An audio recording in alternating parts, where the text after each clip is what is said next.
Bismillahirrahmanirrahim. Assalamualaikum warahmatullahi wabarakatuh.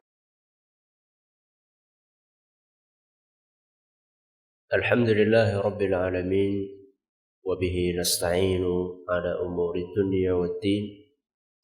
Wa sallallahu ala nabiyyina Muhammadin wa ala alihi wa sahbihi ajma'in. Amma ba'd. Kita panjatkan puja dan puji syukur kehadirat Allah tabaraka wa ta'ala. Pada kesempatan pagi menjelang siang yang berbahagia kali ini, kita kembali diberi kekuatan, kesehatan, hidayah serta taufik dari Allah Jalla wa'ala, sehingga kita bisa kembali menghadiri pengajian rutin Senin pagi di Pondok Pesantren Tunas Ilmu di Desa Kedunguduk Purbalingga ini. Kita berharap semoga Allah Tabaraka wa Ta'ala berkenan untuk melimpahkan kepada kita semuanya ilmu yang bermanfaat, sehingga bisa kita amalkan sebagai bekal untuk menghadap kepada Allah Jalla wa'ala. Amin ya Rabbal Alamin. Salawat dan salam semoga senantiasa tercurahkan kepada junjungan kita Nabi besar Muhammad sallallahu alaihi wasallam, kepada para sahabatnya, keluarganya, dan umatnya yang setia mengikuti tuntunannya hingga di akhir nanti.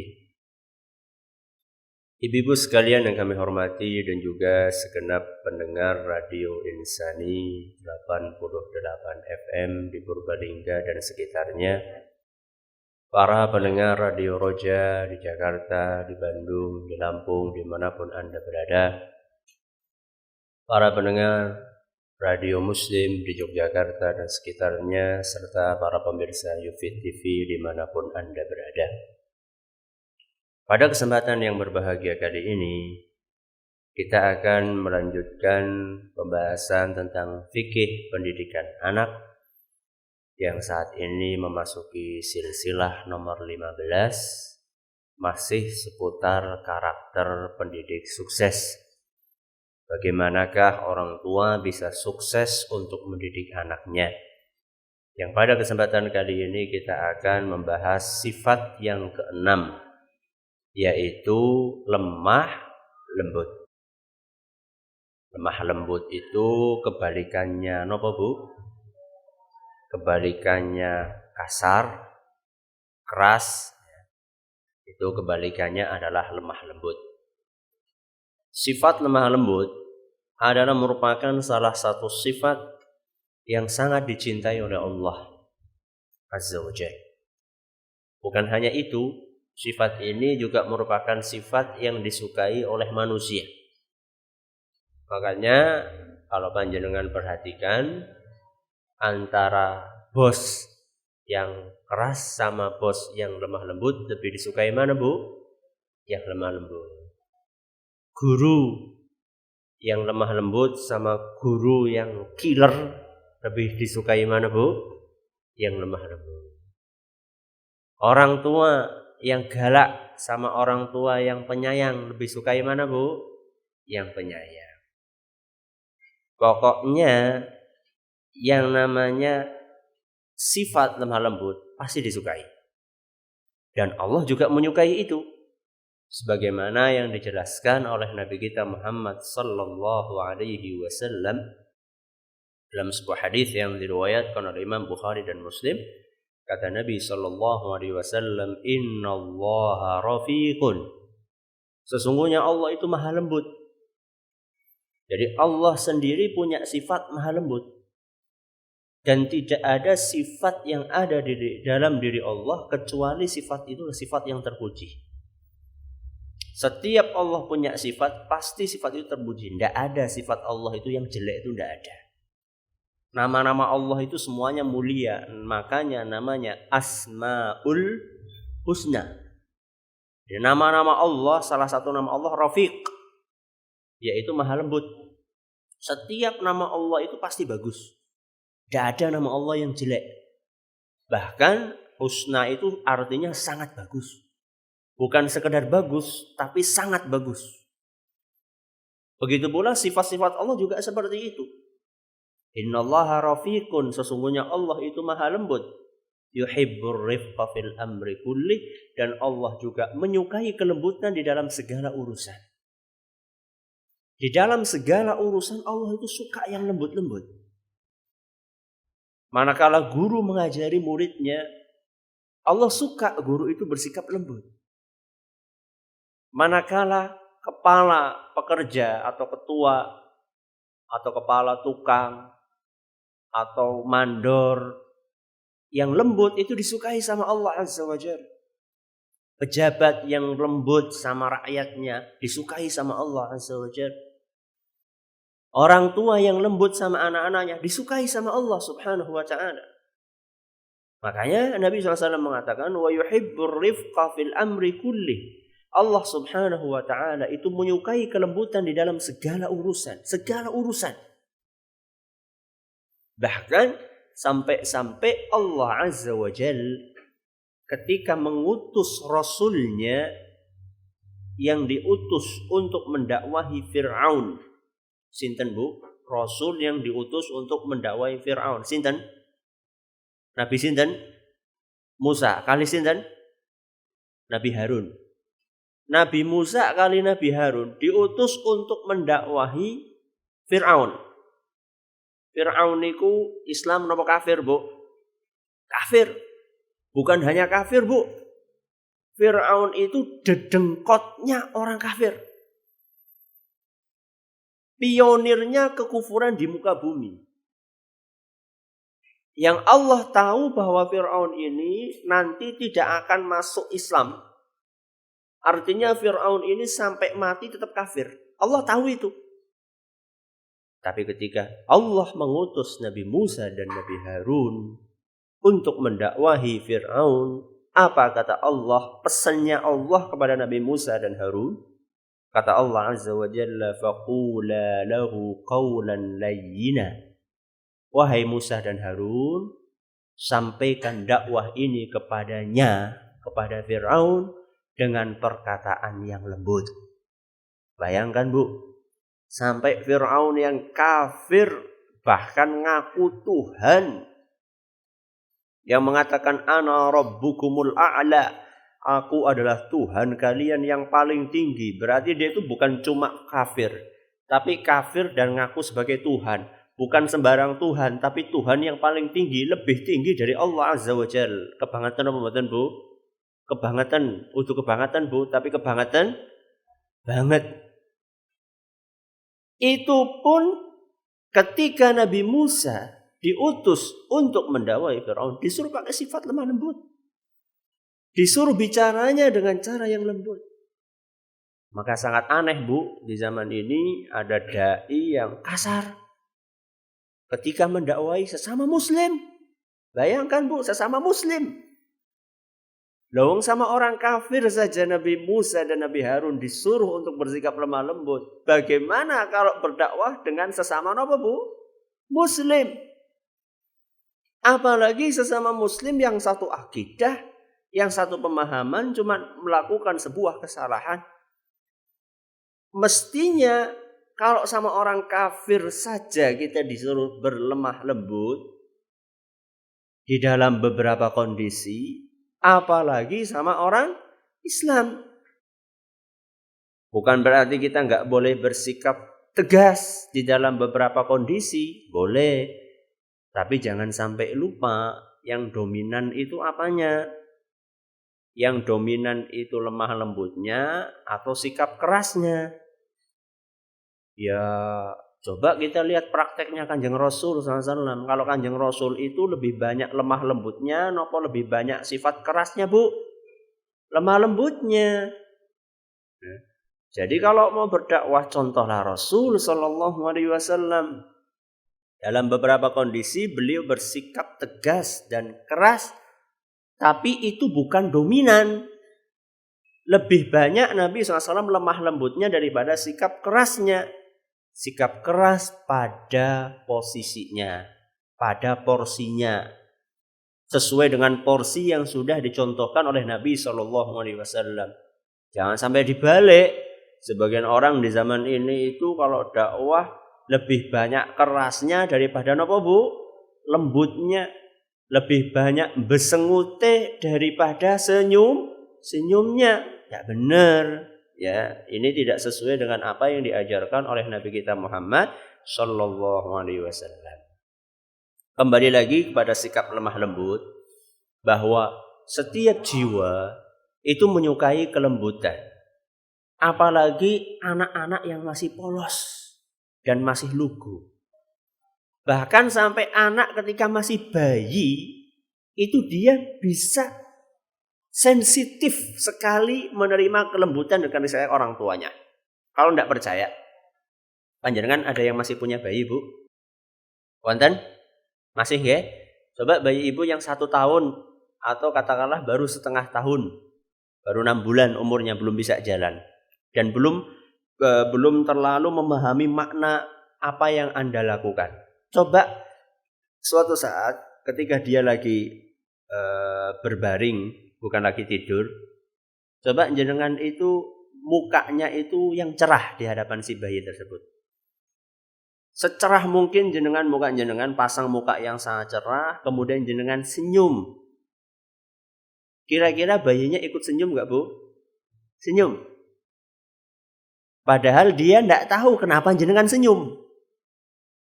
Nah, jenengan cuma senyum saja di hadapan bayi jenengan akan senyum. Tapi coba besoknya sebaliknya. Bayi jenengan lagi tiduran kayak gitu, lagi berbaring, enggak lagi tidur, lagi berbaring saja, kemudian jenengan tahu-tahu pasang muka sangar. Kemudian jenengan besengut, bahkan kalau perlu membentak. Kira-kira bayinya pripun, Bu? Nangis. Padahal bayi jenengan itu ndak tahu kenapa panjenengan itu besengut, ndak tahu dia. Tapi begitulah sensitifnya anak. Maka manakala kita bersikap lemah lembut kepada anak, anak itu akan sangat senang dan merindukan sosok orang tua yang seperti itu. Anak itu kepengin bapak ibunya itu lembut, ramah. Sebaliknya anak itu tidak suka kalau misalnya orang tua itu kasar dan kejam. Makanya ada sebuah penelitian, Bu, dilakukan di 500 narapidana di sebuah negara. Ada orang-orang yang dipenjara 500 itu, diadakan penelitian.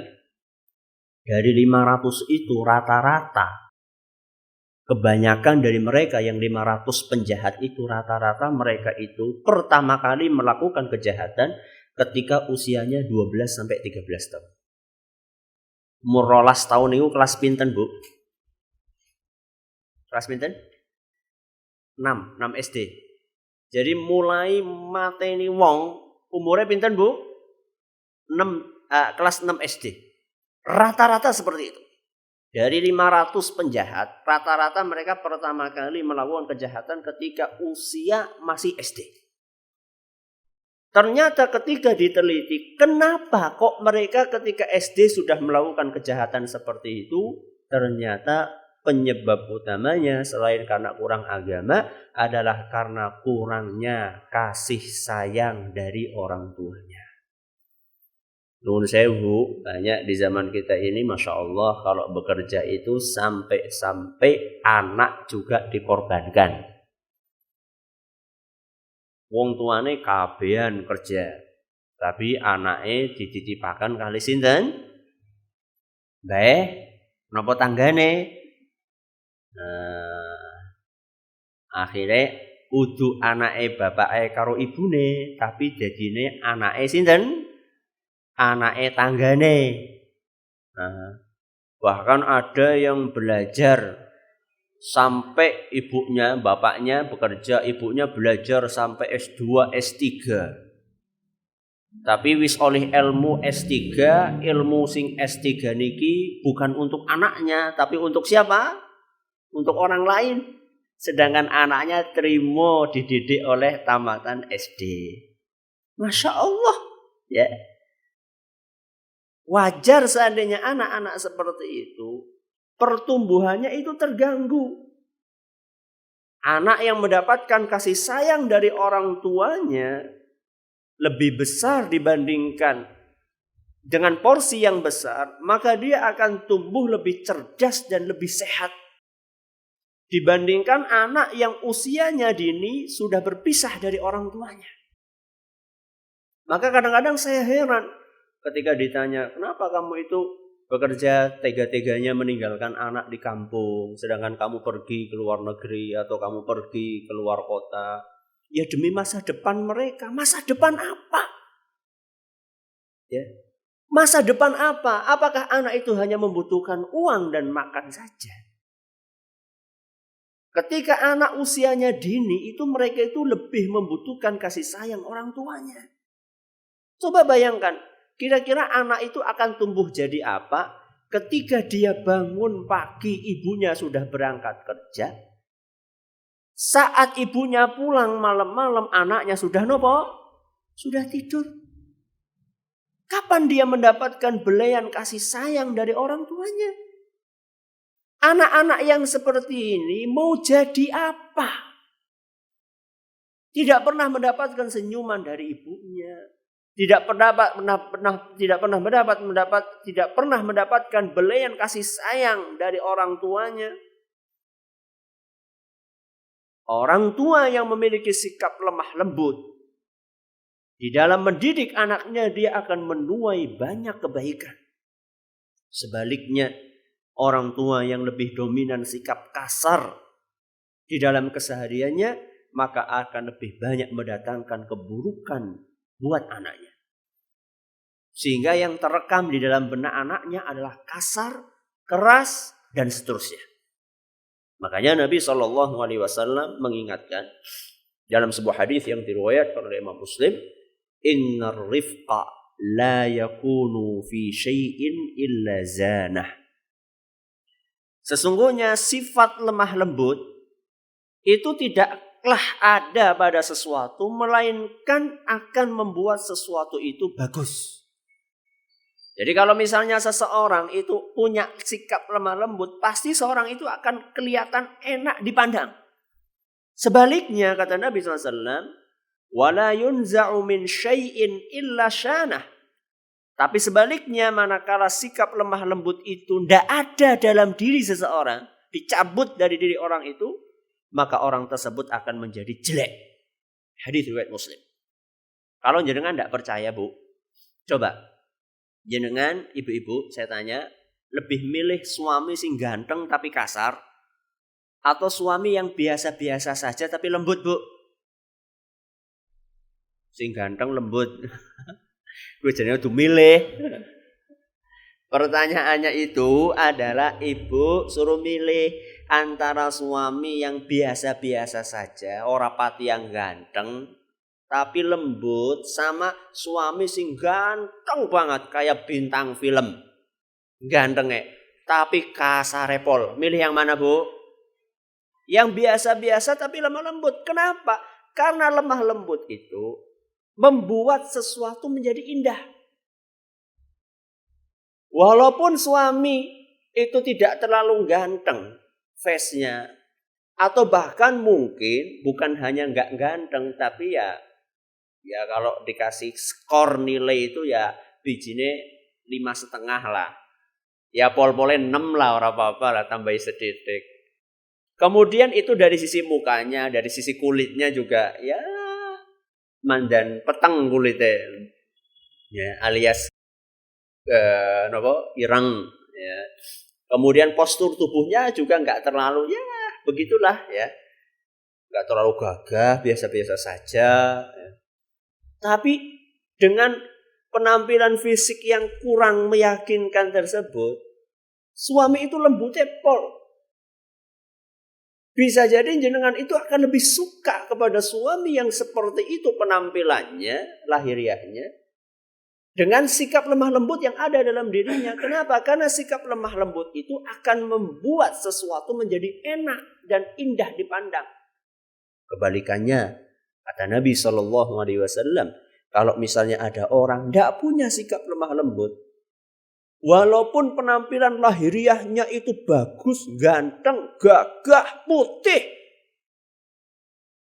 tapi kalau misalnya dia itu tidak lemah lembut kepada istrinya, saya yakin istrinya itu akan menganggap suaminya ini sebagai seorang diktator, bahkan mungkin menganggap suaminya itu seperti monster yang mengerikan. Itulah yang dikatakan oleh Nabi SAW. Makanya kita pun seperti itu. Sebagai orang tua, manakala kita memiliki sikap lemah lembut kepada anak kita, maka dengan izin Allah Azza wa Jalla, anak kita itu akan menjadi lebih mudah untuk diatur. Dan jenengan pernah nggak mengalami anak-anak jenengan itu sulit diatur? Pernah napa mboten? Pernah napa sering? Nah, sering. Biasanya kalau jenengan melihat anaknya sulit diatur, pripun Bu? Pripun? Rata-rata jewer. Nek mboten jewer napa? Jiwit, nek mboten jiwit napa? Reot. Apa bedanya Ustaz jiwit karo reot? Reot lebih gede. nek jiwit lebih cilik tapi lebih lara. Ya, itulah rata-rata yang kita lakukan, ya. Kadang-kadang ketika anak digitukan malah semakin sulit untuk diatur. Jere sapa Ustaz, buktine bar reot langsung mangkat. Iya saat itu, tapi besoknya cubitan kita itu bisa jadi menjadi tidak lagi terasa. Tidak lagi terasa karena dia sudah terbiasa. Kalau sekarang biasanya dijiwit sedikit saja itu langsung berangkat. Besoknya harus ditambah porsi cubitannya tersebut. Sampai suatu saat nanti cubitan itu tidak mempan, akhirnya perlu dinaikkan dosis cubitannya. Kalau cubitannya sekarang sekali berarti besok ini sudah enggak mempan, berarti kudu ping pira? Kudu ping loro, ping telu, sampai naudzubillah min dzalik, bahkan sampai pukulan, sampai tidak berbekas dan tidak berpengaruh kepada anak kita. Maka ini adalah nasihat buat saya secara pribadi dan juga buat ibu-ibu sekalian. Jadi bukan berarti sing ngomong iki wis praktek secara sempurna niku sami mawon. Ya, saya juga membutuhkan waktu, membutuhkan usaha untuk berlatih menjadi orang tua yang lemah lembut. Cuman kadang-kadang kita itu memang sering terkalahkan oleh hawa nafsu kita. Jadi ketika melihat anak sulit, itu langsung senjata terakhir adalah mengeluarkan teriakan, ya, mengeluarkan bentakan, sehingga nanti anak kita pun menjadi seperti itu juga, karena setiap harinya sering dibentak, maka dia menjadi suka apa Bu? Bentak. Maka kalau misalnya kita melihat anak kita kok suka bentak-bentak, entah adiknya, entah temannya, atau bahkan mungkin membentak orang tuanya, naudzubillah min dzalik, maka saat itu kita perlu introspeksi diri. Apa jane kayak nyong apa ya? Ya seperti itu. Makanya pernah subhanallah ada seorang pakar pendidikan, dia bertamu di rumah temannya yang punya anak 5. Ada yang kelas 3 SD, ada yang kelas 2 SD, ada yang baru kelas 1 SD, ada yang di TK, dan ada yang baru bayi 8 bulan. Jadi pakar pendidikan itu duduk di situ, di rumah temannya itu, dan mengatakan kepada orang tuanya, udah gak usah, anggap saja saya gak ada. Jadi beraktivitaslah seperti biasa, anggaplah saya gak ada. Jadi dia itu ingin melihat bagaimana cara orang tua itu mendidik anak. Ternyata Bu, beliau duduk di situ dari jam 9 sampai jam 3. Berarti pinten jam niku? 0, 4, 6 jam. Dia duduk di rumah itu selama 6 jam. Ternyata Bu, si bapak tersebut atau ibu tersebut membentak anaknya dihitung sampai 127 kali. Ping pinten Bu? 127 kali, bayangkan. Padahal pinten jam niku? 6 jam. berarti sedina niku ping pinten. Maka jangan merasa heran seandainya anaknya itu menjadi anak yang suka bentak. Maka disinilah kita sebagai orang tua, saya secara pribadi dan juga ibu-ibu sekalian, para pendengar dan para pemirsa dimanapun Anda berada, sama. Mari kita berusaha untuk mengkoreksi diri kita sendiri. Kita di dalam keseharian kita ini lebih dominan sikap lemah lembutnya kepada anak, atau justru sebaliknya. Manakala kita bersikap lembut kepada anak kita, secara tidak langsung kita itu sudah menurunkan sifat itu kepada anak kita. Makanya perhatikan baik-baik anak-anak yang lembut-lembut, anak-anak yang santun-santun. Coba perhatikan baik-baik, cermati baik-baik. Biasanya anak-anak tersebut memiliki orang tua yang sama karakternya dengan anak itu. Ketika anak itu lembut, coba lihat bapaknya atau ibunya. Biasanya bapaknya atau ibunya juga lembut. Kenapa? Karena si anak akan mencontoh orang tuanya. Nah, kalau misalnya anak tersebut terwarnai dengan karakter orang tuanya yang baik, anak menjadi lembut, anak menjadi santun, anak menjadi sopan. Kira-kira yang pertama kali akan merasakan manfaat siapa, Bu? Ya orang tuanya. Jadi sebenarnya ketika kita berusaha untuk mendidik anak dengan sebaik-baiknya, kita berperilaku yang baik, kita sekolahkan di sekolah yang bagus, walaupun kadang-kadang membutuhkan biaya yang tidak sedikit. Sejatinya kita itu sedang investasi, Bu. Investasi untuk kita sendiri. Jadi jangan sampai ada sebagian orang tua yang sama sekali nggak mau mengeluarkan biaya pendidikan untuk anaknya. Anaknya dia pengen anaknya itu rajin membaca, tapi tidak pernah dibelikan apa? Buku, eman-eman duitnya, mendingan gue tuku sate. Ketika kita ingin sesuatu, kita harus mengeluarkan sesuatu, harus berkorban. Ketika kita ingin anak kita ini rajin membaca Al-Quran, ya kita contohkan orang tua membaca Al-Quran. Atau minimal kita setelkan di rumah kita fasilitas-fasilitas yang bisa mendukung hal tersebut. Radio alhamdulillah sekarang banyak yang menyiarkan Al-Quran. TV juga ada alhamdulillah sekarang, TV dakwah. Sarana yang lainnya VCD, CD banyak masalah itu, kaset. Ya. Jadi kalau kita ingin sesuatu, kita harus berkorban. Gak mungkin kita ingin sesuatu yang baik, kita gak mau berkorban. Bagaimana mungkin akan tercapai? Seperti orang pengen sukses dalam bisnisnya, dia akan mengeluarkan dan mengerahkan tenaganya, otaknya. Akan dia kerahkan biaya yang dia miliki, uang yang dia miliki akan dia keluarkan. Dia rela untuk mengeluarkan itu semua demi mendapatkan keberuntungan bisnis yang cuma sementara.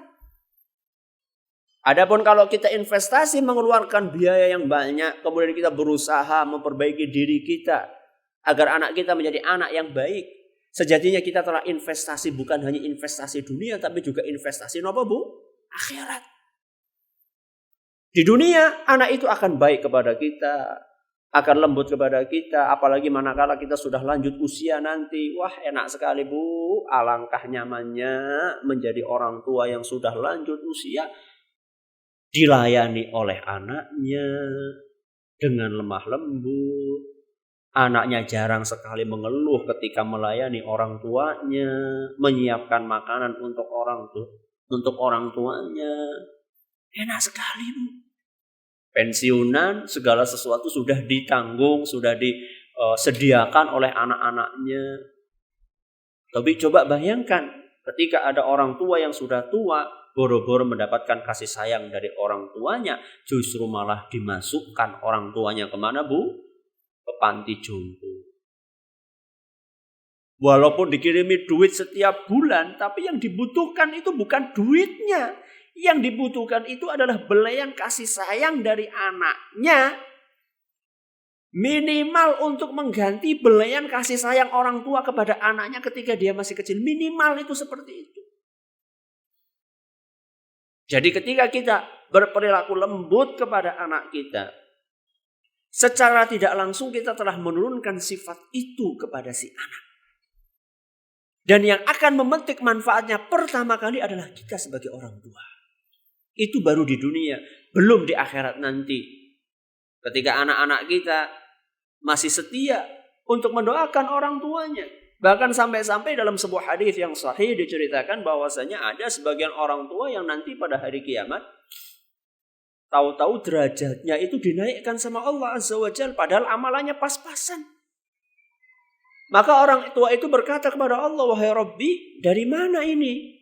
Kok tahu-tahu saya dinaikkan derajatnya melebihi dari kadar amalan yang saya miliki? Kata Allah Subhanahu wa ta'ala, bistighfari waladika laka. Ini adalah berkat doanya anakmu untukmu.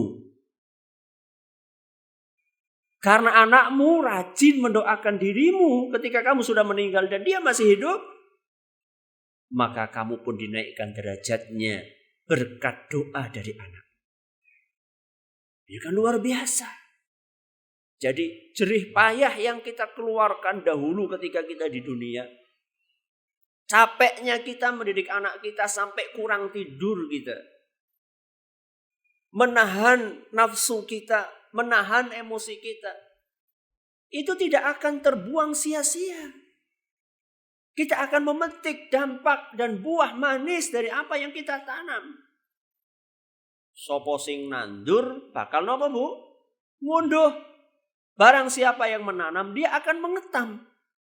Barang siapa yang menanam dia akan memetik apa yang dia tanam.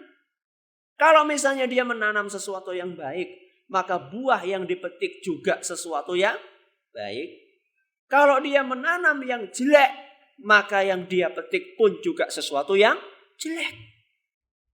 Maka coba perhatikan bagaimana Nabi kita SAW menjadi suri toladan dalam masalah ini. Pernah suatu saat Nabi kita Muhammad SAW bersama dengan cucunya. Saat itu Nabi SAW menciumi cucunya, ya, ngesun cucunya, dipeluk kemudian dicium. Di hadapan beliau ada seorang sahabat yang namanya Al-Aqra. Namanya sinten Bu? Al-Aqra.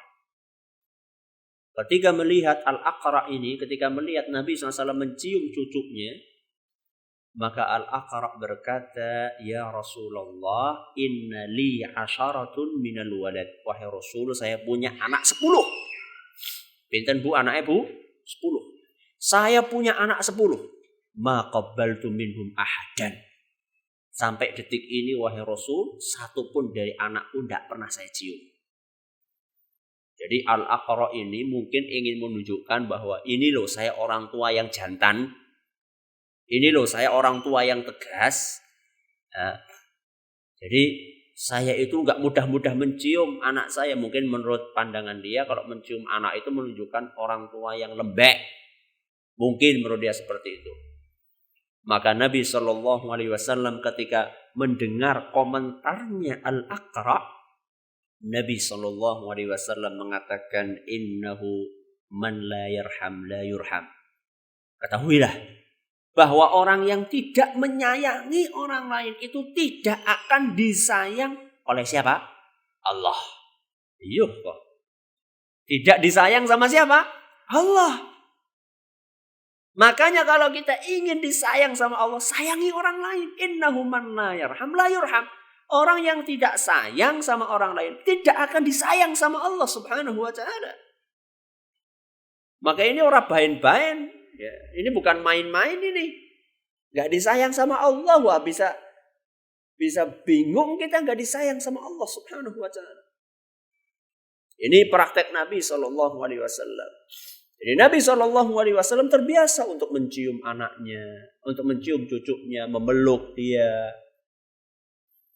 Karena ciuman dan pelukan itu akan menimbulkan kehangatan di dalam diri anak. Sehingga anak itu merasa bahwa dia itu punya orang tua yang perhatian. Ada sebagian anak itu yang tidak merasa punya orang tua karena orang tahu ketemu karo wong tuane. Wong tuane sibuk golek dunia. Mending kalau misalnya itu kemudian dipakai untuk pendidikan anaknya, Ada sebagian orang tua yang naudzubillah min dzalik mencari duit banyak-banyak ternyata untuk berfoya-foya sehingga anaknya ditinggal, diterlantarkan begitu saja. Naudzubillah min dzalik. Praktek yang lainnya ada di hadapan ibu-ibu sekalian, yaitu ketika Nabi Shallallahu Alaihi Wasallam sholat, diceritakan oleh Abu Hurairah radhiyallahu anhu. Kata Abu Hurairah, pada suatu hari kami sholat bersama Nabi Shallallahu Alaihi Wasallam. Jadi Nabi jadi imam, para sahabat jadi apa? Jadi makmum. Nah, saat itu Nabi SAW sujud. Ketika sujud itu dua orang cucunya, sinten namine Al Hasan kali Al Husain. Al Hasan kali Al Husain itu kedua-duanya itu melompat dan menaiki punggung siapa? Rasul Sallallahu Alaihi Wasallam. Atau seputaran yang jenengan apa mboten Bu? Nggih. Jadi ibu niku dados tumpaan, seakan-akan dia itu lagi naik napa Bu? Naik kuda. Nggih napa mboten?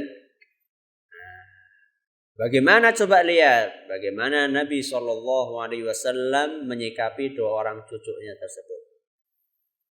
Ketika Nabi SAW akan bangkit, dipegangi dua orang cucunya ini. Dipegangi dua orang cucunya ini dengan kedua tangannya supaya tidak jatuh. Kemudian Nabi SAW bangkit. Ketika sujud lagi seperti itu, naik lagi. Ketika akan bangkit Nabi SAW sama. Dipegangi pelan-pelan, kemudian satunya didudukkan di sebelah kanan, satunya di sebelah kiri. Bolak-balik seperti itu. Setelah sholat, Abu Hurairah berkata kepada Nabi SAW, wahai Rasul, gimana kalau misalnya dua anak ini saya bawa aja kepada ibunya? Kepada ibunya. Apa kata Nabi SAW? Jangan. Lihat bagaimana Nabi SAW ingin menjaga perasaannya sinten? Al Hasan kali Al Husain. Padahal masih kecil anaknya. Jadi Nabi SAW ingin menjaga perasaannya Al Hasan dan Al Husain. Kalau misalnya dia yang nyuruh anak itu supaya pergi, mungkin akan ada perasaan di dalam diri Al Hasan dan Al Husain, wah, mbah kok itu ya nyuruh kita pergi. Lihat bagaimana lembutnya Nabi SAW. Ada di antara sebagian orang tua yang bahkan mengusir anaknya sendiri. Lungang anak. Apa anak itu tidak ada perasaan sakit di dalam hatinya ketika digitukan? Nabi SAW jangankan mengusir dengan lisannya. Ketika ada sahabat yang ingin membawa pergi Al Hasan dan Al Husain, karena sahabat itu mungkin mengira bahwa Nabi SAW terganggu dengan polanya Al Hasan dan Al Husain. Akhirnya Nabi SAW, akhirnya sahabat tersebut ingin bagaimana supaya Nabi tidak terganggu dan menawarkan jasanya untuk membawa dua anak tersebut pergi menuju ke ibunya. Tapi Nabi SAW menjaga perasaan Al Hasan Al Husain, dikatakan tidak perlu, nggak usah. Baru kemudian ketika ibunya datang ke situ menjemput Al Hasan dan Al Husain, baru Nabi SAW berkata, sekarang ikutlah ibu kamu. Jadi luar biasa Nabi SAW menjaga perasaan anak-anaknya. Dan inilah yang perlu kita contoh. Sekali lagi ketika saya mengatakan seperti ini adalah nasihat buat diri saya pribadi dan juga buat ibu-ibu sekalian, buat para pendengar, buat para pemirsa dimanapun Anda berada. Bahwa kita itu perlu untuk terus belajar. Coba saya tanya sekarang Bu. Orang mau dokter, wonten sekolahnya napa mboten? Wonten napa mboten? Larang napa mboten? Larang. Orang pengen jadi insinyur, wonten sekolahnya napa mboten? Wonten. Larang napa mboten? Larang. Apalagi Bu, orang ingin jadi pilot, wonten sekolahnya napa mboten? Wonten. Larang napa mboten? Larang. Orang pengen jadi orang tua, wonten sekolahnya napa mboten? Wonten napa mboten? Sekolah orang tua. SOT, wonten napa mboten? Ora anak. Aneh no mboten? Aneh. Padahal orang tua itulah yang melahirkan insinyur, Orang tua itulah yang melahirkan dokter, orang tua itulah yang melahirkan pilot, orang tua itulah yang melahirkan menteri, orang tua itulah yang melahirkan presiden dan seterusnya. Maka kalau tidak ada sekolahnya, ya ayo pada sinau. Ya cara sinaunya seperti ini, menghadiri pengajian, baca buku, ya. Jadi jangan cuma baca koran tok sebendina. Ya, hadiri pengajian yang membahas masalah pendidikan anak, dengarkan kajian-kajian tentang itu, baca buku tentang itu. Jadi terus kita mengembangkan diri kita. Jangan sampai kita itu mulai dari nikah nganti duwe putu ilmune gue tok. Orang berubah sama sekali, nggak ada tambahan ilmu sama sekali tentang mendidik anak. Loh, anaknya mau jadi apa kalau seperti itu? Ya, maka sifat yang keenam di antara karakter pendidik sukses, napa Bu?